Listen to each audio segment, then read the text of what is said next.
The worship of the sun, moon, and stars date back as far as ancient Babylon. Believe it or not, most false religions we see nowadays contain this type of worship. We have to understand where it derived from and what's its purpose. I'm not going to go into extreme details, but I am going to provide another link by the Field Project to fully explain what I can't in this series. But what I can tell you is this, that this is the pagan Trinity that most Gnostics try to compare the Holy Trinity with, but they are totally different, as we will explain.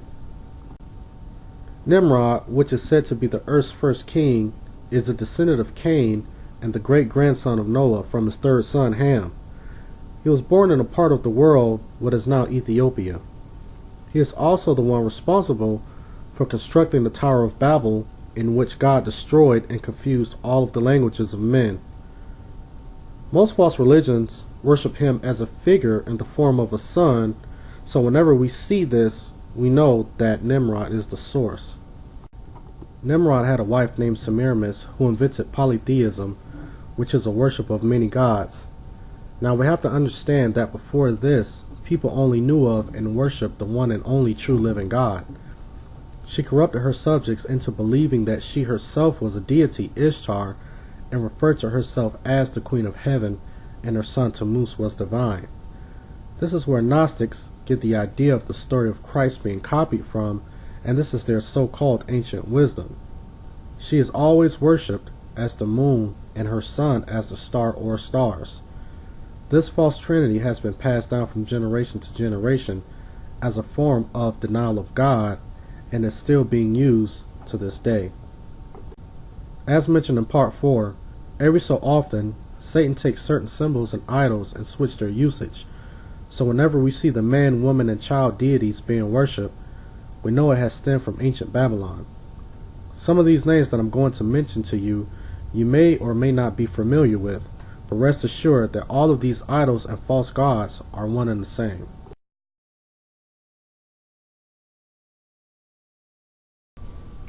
The name Baal is a Semitic word meaning the Lord, Master, Owner, Keeper, or Husband, and is worshipped as the sun. You may have noticed that I said the Lord, but I don't want you to be confused with our Lord, Jesus Christ, because they are not the same. In fact, in the book of Numbers, chapter 25, the people of Israel were living temporarily in a place called Shittim and began to worship Baal as their god.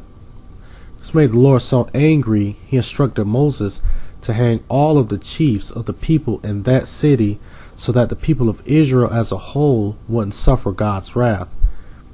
Basically, they were in a city where that they worshiped the false god, and the chiefs of that city made the people of Israel worship Baal as well. More evidence of Baal and the Lord not being one and the same is in the book of Judges, where God instructs Gideon to destroy the altar of Baal and Asherah. Asherah is most known for being the goddess of motherhood and fertility. She is also referred to as the Queen of Heaven and is worshipped as the moon.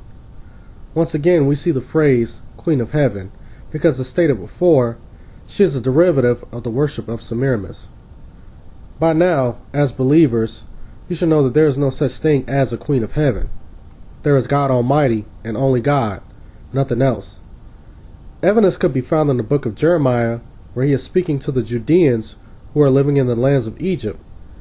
He tells them that the Lord has brought disaster upon them and desolation to Jerusalem because of their false god worship, and warns them to turn away from worshiping their false Queen of Heaven.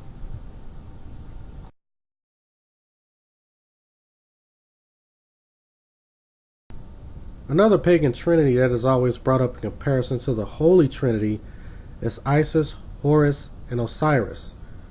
This trinity comes from ancient Egyptian mythology and may be the most influential not only in Egypt but in most Western cultures as well. Again, we see the father, mother, and child pattern. This pagan religion started around the 24th century BC and has no similarities to Christianity, as I will explain. As the story goes in a nutshell, Ra is the creator of the world and god of all gods, and also is the predecessor of Osiris, who is now in kingship over Egypt with his queen Isis. Osiris is killed by Set, an offspring of the earth god, Geb and sky goddess Nut. Set dismembers Osiris into 42 pieces, spreading them all over Egypt, and throws his penis into the Nile River, which is eaten by a crab or fish, depending on the version that you hear. His wife Isis recovers every piece of the body except the penis and magically restores Osiris's body. She then takes a magical penis, or phallus, conceives with it, and Horus is born.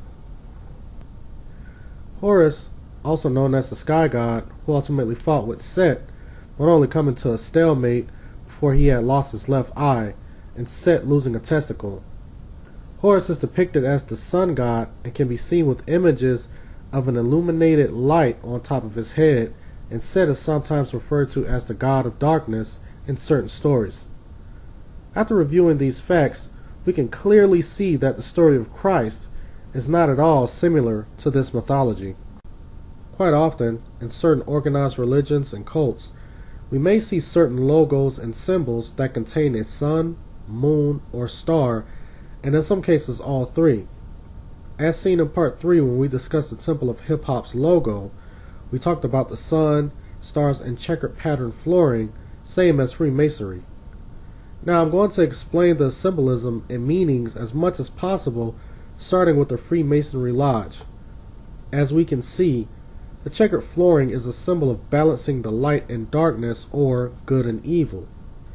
You'll also notice that there is an illuminated triangle which symbolizes knowledge, all-knowing, or enlightenment. In other symbols, they may contain an eye in the middle, and this is referred to as the Eye of Providence, or all-seeing eye. In one of the Temple of Hip Hop's logos, we see the same pattern as Freemasonry as we mentioned earlier. The checkered flooring representing the balance of good and evil, and the illuminating sun, which is a representation of a supreme god. But since this cult doesn't believe in a supreme god, the sun represents all knowledge. In this particular logo, we see a woman to the right who is known as the Divine Mother. Taken from the KRS-One.biz website, they describe what this image represents. The Divine Mother, the feminine or creative principle within all of humanity, standing next to her divine child, hip hop, symbolizes the maturity of divine ideas in our time. In the past, the Mother of God was shown as a mother cuddling and holding her infant child close to her bosom. She was called the Madonna, and her son was the Christ. Our modern interpretation of this ancient motif depicts Madonna's son as hip hop, and now mature enough to stand upon his own 2 feet. Whenever we see pictures or carvings of a woman and child, we must not be deceived into thinking that this is a depiction of the Virgin Mary and Jesus. This is the ancient Babylonian depiction of Semiramis and Tammuz. If you search the entire Bible, you will never find the term Madonna in it. We have to understand that this mother and child depiction isn't biblical at all and didn't start until the 5th century in Rome. In fact, Mary was only mentioned briefly in the Bible in references to Christ's birth and death. She had no divinity and was only used as a vessel to carry out God's plan. So whenever we see an image of a woman in a religion being exalted, we can only assume that it is the new representation of the Queen of Heaven. Now when it comes to the symbolism of this logo, they explain it like this. The symbol of the Great Mother standing on the right, raising her son's left hand up in victory over the streets, symbolizes righteousness over corruption. This symbol celebrates the unity of our culture and acknowledges the support of our parents. The symbol H in the center of the sun celebrates both the divinity of hip-hop as well as the life-giving sun, which is mostly composed of hydrogen. The symbol of H in the center of the sun also signifies the union and balance between spirit and science. The 9 stars in the background sky represent hip-hop's 9 elements. However, the stars and the sun appearing at the same time symbolizes hip-hop's ability to operate in the day or night, meaning through good times as well as through bad times, whether events are favorable or unfavorable, hip-hop's divine nature is always at work. This same symbol of stars and the sun and the sky together also celebrates hip-hop's balance between positive and negative forces, even good and evil forces. In addition, such a symbol shows respect for the metaphysical meaning of light as the truth, knowledge, wisdom, and awareness. Notice that they use the term life-giving sun. This would be the same as the representation of the ancient sun god as giving life to all, but we know it is also a representation of the ancient Babylonian king Nimrod. They also use terms like light, truth, knowledge, wisdom, and awareness, which are all terms that have been used when referring to the worship of the ancient sun god. Let's recap what the 5% Nation organization is all about. The term 5% comes from the Nation of Islam doctrine that sees the world's population divided into three groups. 85% of the people are blind to the knowledge of themselves and God, while 10% of the people know the truth, but teach a lie for their own personal gain. Seen as part of this 10% are religious leaders that teach that God is an incorporeal being, hence the term mystery God. The 10% can also include governments of the world that deceive and mislead the majority of the world through most of the available media outlets. The remaining 5% are the poor righteous teachers, those who do not subscribe to the teachings of the 10%, as they know and teach that God is the Asiatic black man. When we dissect the NGOE's logo, it's not surprising to see that it follows the same patterns as ancient pagan religions. Taken from an NGOE website, it is explained like this. The black five-pointed star symbolizes the seed or child with supreme knowledge. The crescent moon symbolizes wisdom, the woman. Its yellow color is a representation of reflecting light, symbolizing truth or knowledge. The star and crescent together stands for knowledge and wisdom. The black number 7 represents the original man, who is the true and living God or supreme being. They state, since the very creation of mathematics, 7 has been the mathematical terminology for the creator of the universe.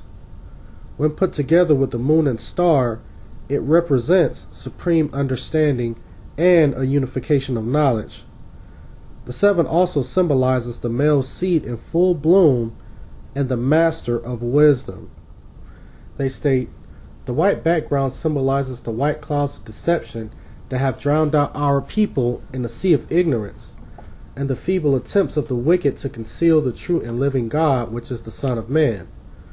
The cipher around the crescent star is black, symbolizing the original color of the sun, which is a universal symbol of truth and light. The 8 points are the symbol of the ever-expanding universe and symbolizes the rays of the sun and the speed and distance that the truth is capable of traveling. There are 2 sides to each point. The left is black. This represents the original black man. The right is gold. The gold represents brown and yellow seeds.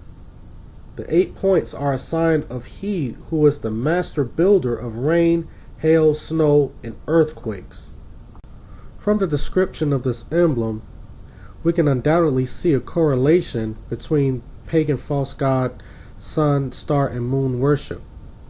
In an article from an interview with known 5%er Jay Electronica in Vice magazine, he states, it's a movement that has been affiliated with hip-hop from the very beginning, coining lexicon from ciphers to dropping science and influencing everyone. I want you to remember the word cipher as we get further into this series, as it was mentioned a minute ago as part of the NGOE emblem. From Jay Electronica's statement, we can assume that the very principles of hip-hop were built on the 5% Nation. Don't be deceived into thinking that they have not and still don't have a major influence in hip-hop. In fact, here is a list of some of the most notable artists who were and who are still active in the industry. Rakim, Big Daddy Kane, Nas, the Wu-Tang Clan, AZ, Gangstar, J Electronica, Busta Rhymes, Black Thought of the Roots, Razcast, Brand Nubian, Ice Cube, Erykah Badu, Pete Rock and CL Smooth, Large Professor, Black Sheep, Diggable Planets, Talib Kweli, Jadakiss, LL Cool J, and now Jay-Z. This cult also believes that white people are the devil and nothing can come from them but evil because they are genetically made that way. This is why there is such a conflict between them and Christianity, because according to KRS-One, Christianity is a slave religion and black people shouldn't be a part of it. Although KRS-One is not said to be a 5%er, he surely has adopted a lot of their views and beliefs for his newfound religion.